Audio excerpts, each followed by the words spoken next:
তুমি কি জানো শ্রীকৃষ্ণের সবচেয়ে বড় রহস্যটা কি ছিল? একটা সত্য যা পুরো পৃথিবীকে অবাক করে দেয়। শ্রীকৃষ্ণ একদিকে দুষ্টু মাখনচোর, অন্যদিকে মহাভারতের মহান কৌশলী, কিন্তু তার জীবনের সবচেয়ে বড় রহস্য অনেকেই জানে না। মথুরার অন্ধকার কারাগারে জন্ম নিল এক শিশু। রাজা কংস ভয়ে কাঁপছে, কারণ ভবিষ্যৎবাণী ছিল এই শিশুই হবে তার শেষ। তাই রাতের অন্ধকারে বসুদেব ছোট্ট কৃষ্ণকে ঝুড়িতে করে গোকুলে নিয়ে যান।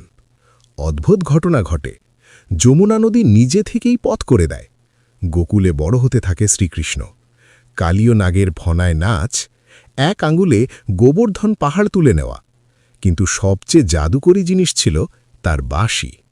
কৃষ্ণ যখন বাঁশি বাজাতেন, গরুগুলো থেমে যেত, নদীর স্রোত যেন ধীর হয়ে যেত, আর পুরো বৃন্দাবন মুগ্ধ হয়ে শুনত। কিন্তু আসল রহস্যটা হল, শ্রীকৃষ্ণ শুধু একজন রাজা বা নায়ক ছিলেন না।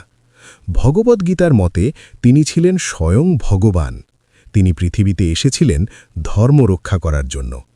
আপনি যদি শ্রীকৃষ্ণকে ভালোবাসেন, ভিডিওটা লাইক করুন, শেয়ার করুন আর কমেন্টে লিখুন জয় শ্রীকৃষ্ণ।